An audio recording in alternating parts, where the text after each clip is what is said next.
We're going to talk about taking control of your financial destiny. Too many people are leaving their financial destiny to chance. They're hoping they'll make it big with the lottery. They're hoping they'll get some promotion or some raise or something. I'm suggesting that you take full ownership of your financial future. And one of the easy ways that you can do that is keep your day job, put food on the table, and start investing in single family homes along the way.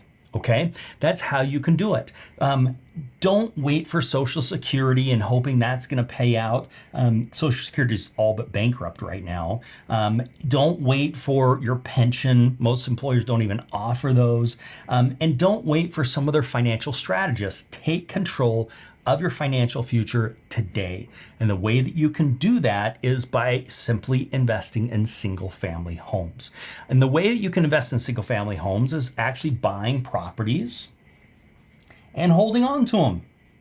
That's really all there is to it. You buy a property and you hold on to it. We know that property values go up over time. We also know rents go up over time. So over the long term, you will see values going up. Most people wait to buy a good deal. You don't need to wait to buy a good deal. You buy a deal and you wait.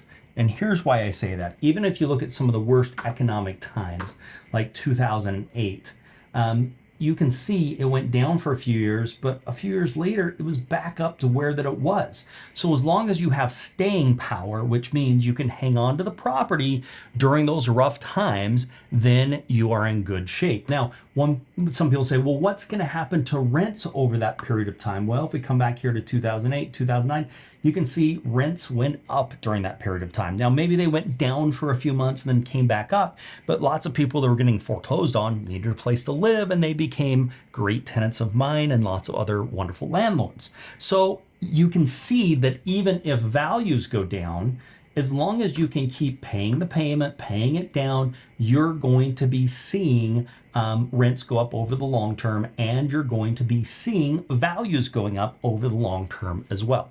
Now, here's the other really cool thing. We kind of have this pendulum. Maybe I can draw one. I don't know. That was a horrible pendulum. But basically, there's this inverse relationship. If interest rates are high, then house values are typically lower. If interest rates are lower, house values are higher. So you've got this relationship between the two. Typically, that's the case. So if you are buying in a difficult time when house values may be at the peak, you're probably getting a good interest rate. Now, if you're buying when things aren't as good, you're probably getting a really, really poor interest rate or a higher interest rate. Well, this gives you an idea of interest rates over time since 1971. So you can have a really good idea. The highest interest rates that we saw were in the 80s, 17.7. But here's the thing. Let's say that you bought this house and interest rates were 17%. You should have gotten a really good deal on this house, okay? But as soon as interest rates come down, which they did, I don't know, within a few years, and they came down to 12%, you still bought this house at a really good deal. That house 5 years later is probably worth a lot more money because the interest rates have gone down, so people's buying capacity and buying power has gone up. Well, guess what you can do? You can now refinance.